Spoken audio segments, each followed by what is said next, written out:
હાલ પર્યાવરણ, પ્રકૃતિ અને એની સાથે માનવનું જે અસ્તિત્વ છે તેને લઈને ઘણી બધી ચર્ચાઓ ઉઠી છે, કારણ કે અરવલ્લીની પર્વતમાળાની જે નવી વ્યાખ્યા આપણી સુપ્રીમ કોર્ટ દ્વારા સ્વીકાર કરવામાં આવી છે તેને લઈને હાલ ભારતભરની અંદર ઘમાસાણ થઈ રહ્યું છે.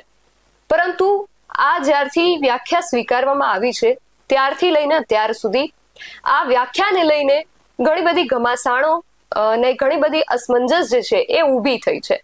વ્યાખ્યા અંગે જે અસમંજસ ઊભી થઈ હતી તેને લઈને વન અને પર્યાવરણ મંત્રી છે એમણે સ્પષ્ટતા પણ કરી છે, પરંતુ આ સ્પષ્ટતા બાદ આ જે ગૂંચવણ છે એ વધુ ગૂંચવાઈ છે અને એને લઈને ઘણા બધા પ્રશ્નો ઊભા થયા છે.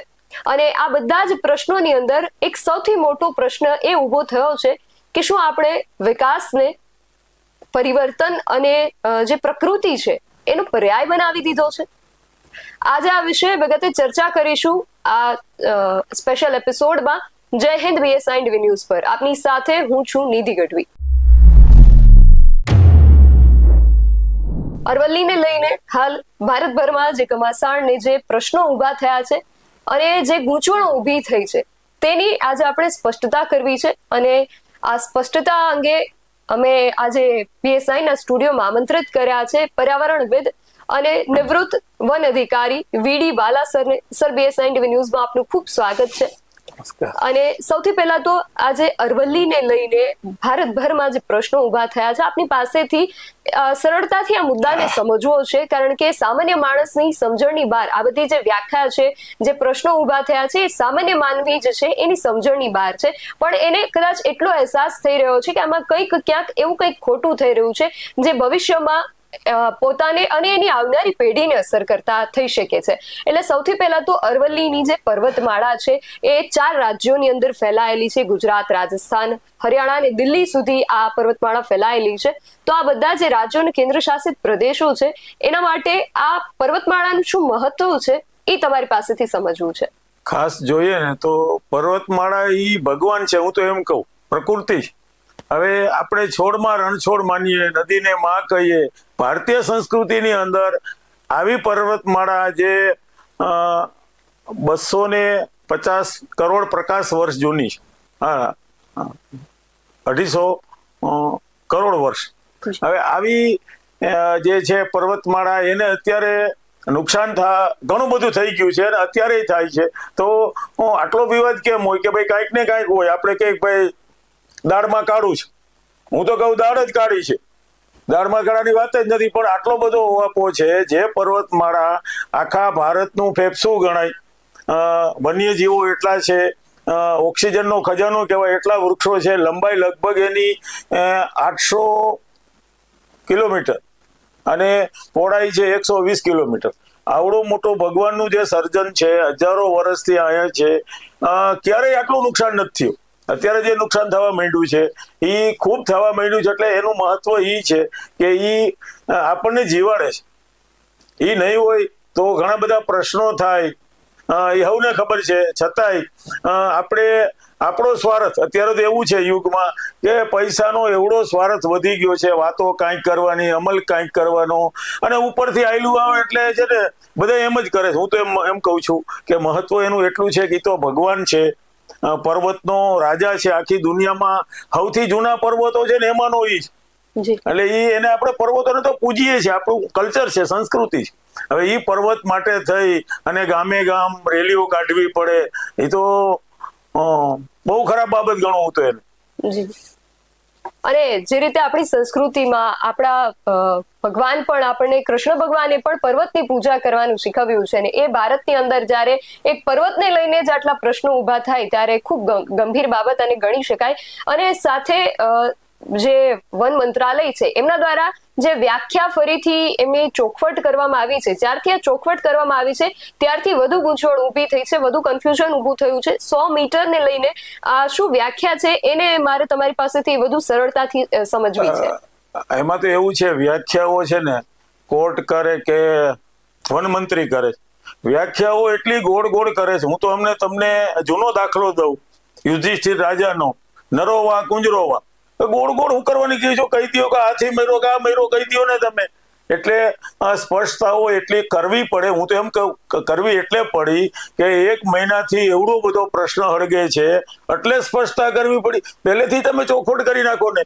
અને જે ચોખવટ કરો છો એમાંય બહુ સમજાતું નથી. મેં તો ઘણી વખત સાંભળ્યો વિડીયો એનો. એ એમ કે તમારે બોટમ ગણવું, ઊંડેથી ગણવાની. 20 મીટર ઊંડી છે, 20 મીટર ઊંડી કે 40 મીટર ની ખબર કેમ પડે ખોદા વિના? કોણ છે અહીંયા? વૈજ્ઞાનિકો તો કોઈ છે ને, એવા કોઈ સાધનો નથી. અને ખરેખર ઊંચાઈ, હું તો એમ કહું કે આ પર્વતો છે ને એની ઊંચાઈ એ રીતે માપવાની જ ન હોય કે આટલા હોય તો જ કાપવાનું. તો કાલ સવારે કોઈ કમિટી એમ કહેશે કે 6 ફૂટનો એ જ માણસ, બાકી માણસ નહીં ગણવાનો. પર્વતને તમે ગણો તો કાલ સવારે માણસ નું થવાનું છે. એટલે આવા જે કોઈ કમિટી વાળા હોય ને એને કુદરતની ખબર જ નથી.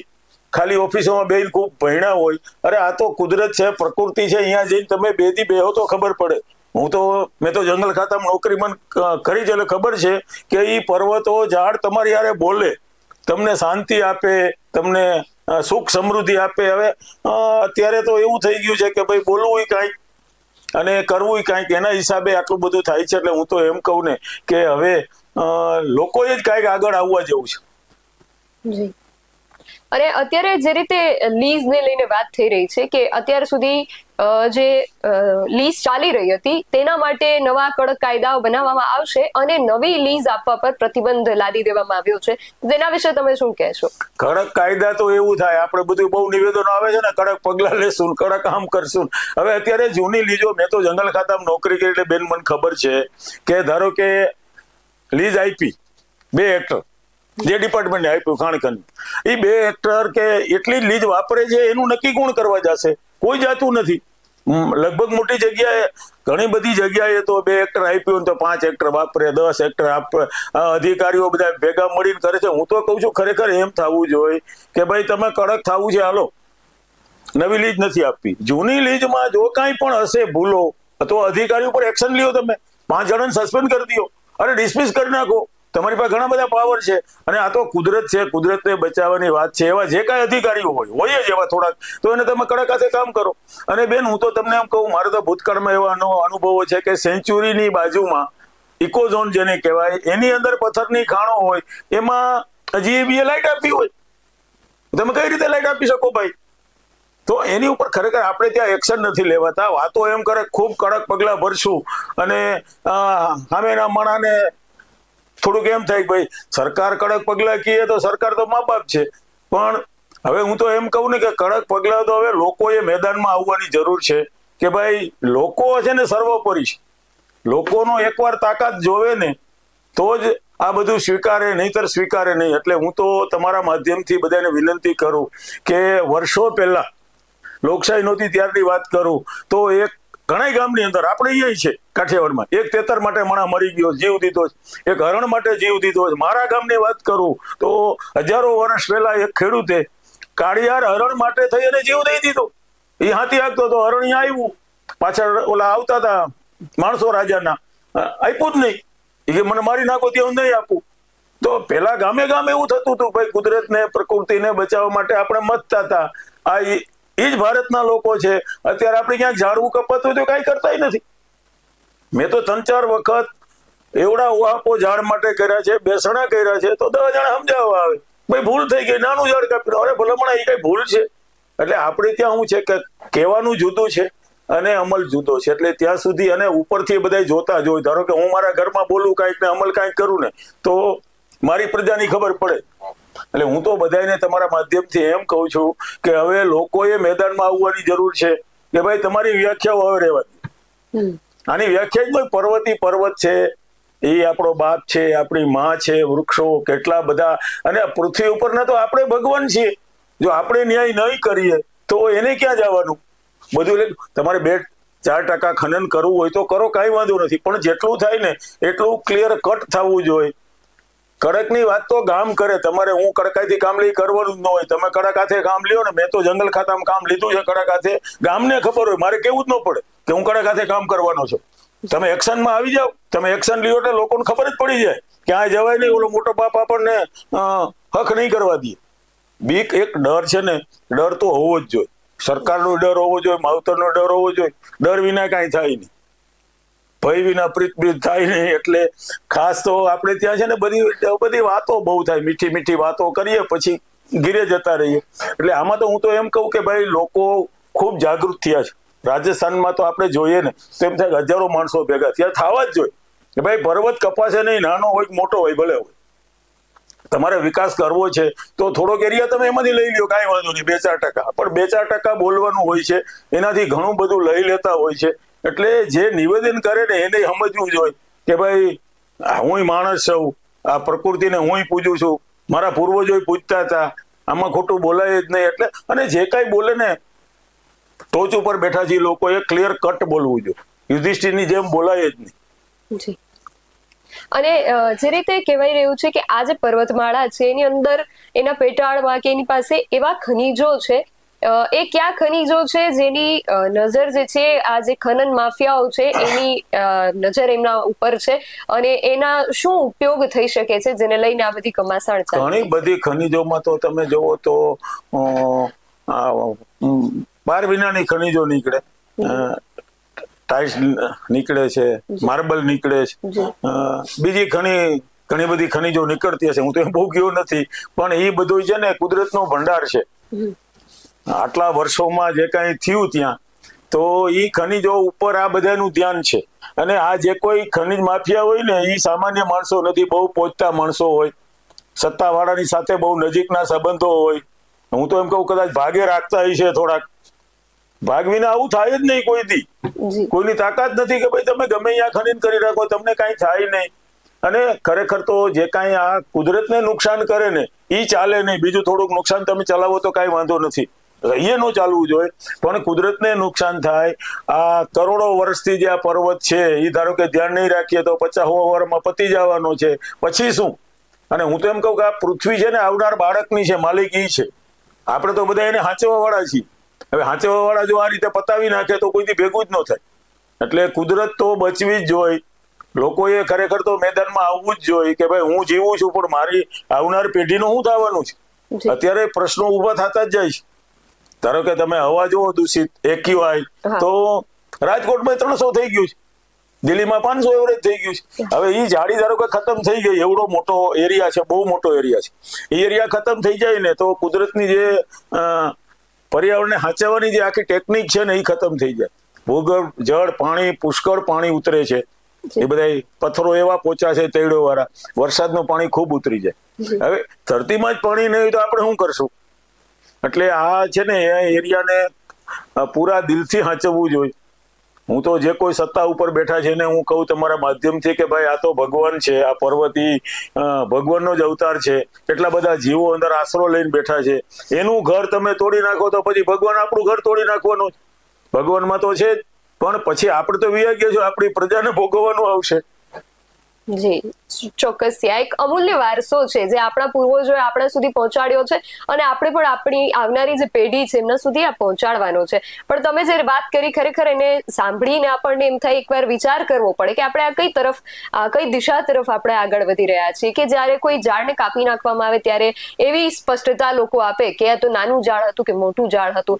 ત્યારે ત્યાં એક પ્રશ્નાર્થ ઉભો થાય કે જ્યારે કોઈ માણસની હત્યા થાય છે ત્યારે 10 વર્ષનું બાળક છે કે કોઈ વયોવૃદ્ધ માણસ છે ત્યાં એ વ્યાખ્યાયિત કરવામાં નથી આવતું. હત્યા એ હત્યા છે, એ પછી માણસની હોય કે વૃક્ષની હોય, હત્યા એ હત્યા છે. એમાં આવી કોઈ પણ સ્પષ્ટતા જે છે એ ક્યારેય સ્વીકાર્ય ન હોય. અને ભારત જેવા દેશમાં તો ક્યારેય પણ સ્વીકાર્ય ન હોય જે આપણે પ્રકૃતિની પૂજા કરીએ છીએ, આપણે પ્રકૃતિને માતા માનીએ છીએ, માતા પ્રકૃતિ કહીને એને સંબોધીએ છીએ. અને એ ભારતની અંદર જ્યારે આટલી વિશાળ પર્વતમાળા જે છે અરવલ્લીની પર્વતમાળા, એને લઈને જ્યારે આપણે આટલે બધા સંઘર્ષ કરવા પડે અને આટલી બધી લડાઈઓ લડવી પડે ત્યારે પ્રશ્નાર્થ ઉભો થાય કે આપણે કઈ દિશામાં આગળ વધી રહ્યા છીએ. અને આ સિવાય પણ મધ્યપ્રદેશની અંદર પણ સિંગરૌલીનું જે વિસ્તાર છે ત્યાં પણ આ પ્રકારે નિકંદન જે છે એ ચાલી રહ્યું છે. એના વિશે શું કહેશો? ખાસ તો ત્યાંય છે ને આવું જ છે, માણસો છે ને પૈસાના ભૂખા થઈ ગયા છે. હવે ભૂખનો પાછું કોઈ હદ નથી. હું તો એમ કહું કે પૃથ્વી ઉપર ભગવાને આપણને કુદરતની મિલકત હાચવવા હાટું જ મોકલા છે. એ આપણો મોટો બાપ છે. હું મારા બાપની મિલકતમાં વધારો કરું તો કુદરત ભગવાન આપણો મોટો બાપ છે, એ મોટા બાપની મિલકતમાં વધારો કરવો જ જોઈએ. કોઈ પર્વતોમાં આવું થતું હોય ને થાય જ છે, ત્યાં ઈ જ છે. મુખ્ય કારણ છે પૈસા. હવે લોકોને પૈસાની એવડી ભૂખ આવી છે કે કોઈ એની કલ્પના નથી કે ભાઈ તમારું સરસ ચાલે છે ઉકરવાને તમે કુદરતને નુકસાન કરો છો, એ સરસ કામ કરે છે. એટલે એના માટે જ્યાં જે લોકો આજુબાજુ રહેતા હોય ને એની બહુ મોટી ફરજ થઈ જાય કે ભાઈ આપણે ભેગા થઈ અને આ કંઈક કરીએ. હું તો એમ કહું, હું તો આ કાલથી જ શરૂ કરવાનો છું વિદ્યાર્થીઓ સુધી કે પ્રકૃતિને બચાવવા માટે આપણે કંઈક હવે કરવું જ પડશે. એક હવા આખી ઊભી થવી જોઈએ અને હવાથી જ દુનિયા ચાલે અને એક ડર ઊભો થઈ જાય કે ભાઈ લોકો જાગૃત થયા છે, હવે પ્રકૃતિને આપણે નુકસાન કરશું તો આપણને નુકસાન થવાનું છે, એવો ભય થાય ને તો જ આ કુદરત બચે, નકર કુદરત કોઈથી બચે જ નહીં. જી ચોક્કસથી, કારણ કે અત્યારે જે પ્રકારે આ બધું વધી રહ્યું છે એને જોતા ચિંતા થવી સ્વાભાવિક જ છે. અને અરવલ્લીની પર્વતમાળાનો આ જે પ્રશ્ન છે એને લઈને છેલ્લા ઘણા દિવસોથી આ બધી ચર્ચાઓને જે બધું થઈ રહ્યું છે, પરંતુ અંતે પ્રશ્ન એ જ આવીને ઉભો રહે છે કે જો કુદરત નહીં રહે તો માનવ આપણી જે અસ્તિત્વ છે એ કઈ રીતે ટકી શકશે? કારણ કે અરવલ્લીની જે પર્વતમાળા છે એની અંદર ઘણા બધા ખનીજો છે, એની અંદર જીવ સૃષ્ટિ, જૈવિક સૃષ્ટિ જે છે એ પોતાનું વસવાટ કરે છે, એની અંદર પાણીનો સંગ્રહ થાય છે, થારનું જે રણ છે એને આગળ વધતું અટકાવે છે.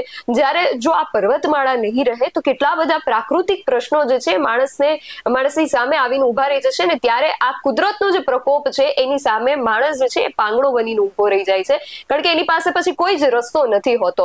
આ કોઈ વિડીયો ગેમ નથી કે જેની અંદર તમે એકવાર જો તમે કંઈક કરી લ્યો છો કે મરી જાઓ છો તો એને તમને ફરીથી લાઈફનો ચાન્સ મળે. આ એવી પર્વતમાળા છે જે કુદરતી બનેલી છે અને એ એક જ વાર બને. વારંવાર તમે એકવાર એનું તમે ખનન માફિયાઓને એને સોંપી દો અને પછી એ લોકો ત્યાં ખનન કરી નાખે, વિસ્ફોટ કરે, એ લોકો ડ્રિલિંગ કરે અને એને તોડી પાડે, પછી તમારી પાસે એવો કોઈ જ ઓપ્શન નહીં વધે કે તમે એને ફરીથી ઊભી કરી શકશો. એટલે અત્યારથી જ ચેતી જવાની જરૂર છે, અત્યારથી જ અહીંયા થંભી જવાની જરૂર છે અને કુદરતે આપણને જે આપ્યું છે એને જેમનું તેમજ આપણી આવનારી પેઢી સુધી આપણે સંવર્ધિત કરવાની જરૂર છે. અહીંયાથી જ લોકોએ ખરેખર જાગવાની જરૂર છે, કારણ કે આપણો આ દેશ છે, જે રીતે તમે પણ વાત કરી બાલા સાહેબ, કે આપણો એ દેશ છે જ્યાં આપણે પ્રકૃતિ માટે કામ આવી ગયા છીએ. આપણી આ એ ધરતી છે જ્યાં પ્રકૃતિને બચાવવા માટે કેટલાય પાળિયા આપણને જોવા મળે છે, એ આપણો આ દેશ છે. રાજસ્થાનમાં તો લગભગ 350 લોકો ખીજડીના ઝાડ ન કપાય એના હાટું શહીદ થઈ ગયા. હું તો શહીદ કહું એમ કે એ જમાનામાં રાજાની એવડી બીક હતી છતાંય કે ભાઈ હું જેવું છું ત્યાં સુધી ઝાડ નહીં કાપવા દઉં. હવે અત્યારે આપણે તો કોઈ ઝાડ કાપતું હોય એને કહેતાય નથી ભલામણ તું આ કાપવાનું તો બંધ કર. આપણે એટલા ડરપોક થઈ ગયા, હું તો એમ કહું ડરપોક થઈ ગયા છે અને કુદરતની આપણને ખબર જ નથી, ખાલી વાતો કરીએ છીએ. પ્રકૃતિ છે એ પોતે જ ભગવાન છે, એ ભગવાન કપાતો હોય ને આપણે ઓલા ભગવાનની પૂજા કરીએ એ કોઈ વ્યાજબી વાતે નથી. જી, એટલા માટે જ અત્યારે લોકોએ ખાસ જાગૃત થવાની જરૂર છે કે આપણે આપણા ઇતિહાસમાંથી શીખવાની જરૂર છે કે આપણે એ ભારત ભૂમિના દીકરા દીકરીઓ છીએ જ્યાં પ્રકૃતિને બચાવવા માટે પાળિયા થઈ જાય છે. આપણો ધર્મ પણ આપણને પ્રકૃતિની પૂજા અને પ્રકૃતિનું સંવર્ધન શીખવે છે. ત્યારે જો સરકાર તરફથી પણ આ પ્રકારે કોઈ નિર્ણય લેવામાં આવે તો લોકોએ જાગૃત થવાની જરૂર છે અને ખરેખર લોકોની જાગૃતિ અહીંયા દેખાય પણ ખરી સોશિયલ મીડિયામાં ને દરેક જગ્યાએ. જે રીતે સેવ અરવલ્લી જે આખો ટ્રેન્ડ ચાલ્યો અને ક્યાંક દબાણ વધ્યું અને આ જે બદલાવ આવ્યા એનું કારણ ક્યાંક ને ક્યાંક આ જે વિરોધ છે એ પણ હોઈ શકે છે. અને ખાસ એ જ અપીલ અંતમાં કે લોકોએ જાગૃત થવાની જરૂર છે. આપણે જો તમે ને હું જાગૃત નહીં થઈએ તો આપણે આ પ્રકૃતિને આપણે કઈ રીતે બચાવી શકીશું? આખો વિષય છે ને અમારી જે આખી ચર્ચા છે એને લઈને તમારું શું માનવું છે અમને કમેન્ટ બોક્સમાં ચોક્કસથી જણાવજો. આવી જ વધુ ચર્ચાઓ સાથે મળતા રહીશું. તમે મારી યુટ્યુબ ચેનલને સબસ્ક્રાઇબ કરવાનું અને એમને ફેસબુક અને ઇન્સ્ટાગ્રામ પર ફોલો કરવાનું ભૂલશો નહીં. બાકી નવી અપડેટ્સ માટે આપ જોતા રહો BSI ટીવી ન્યૂઝ. નમસ્કાર.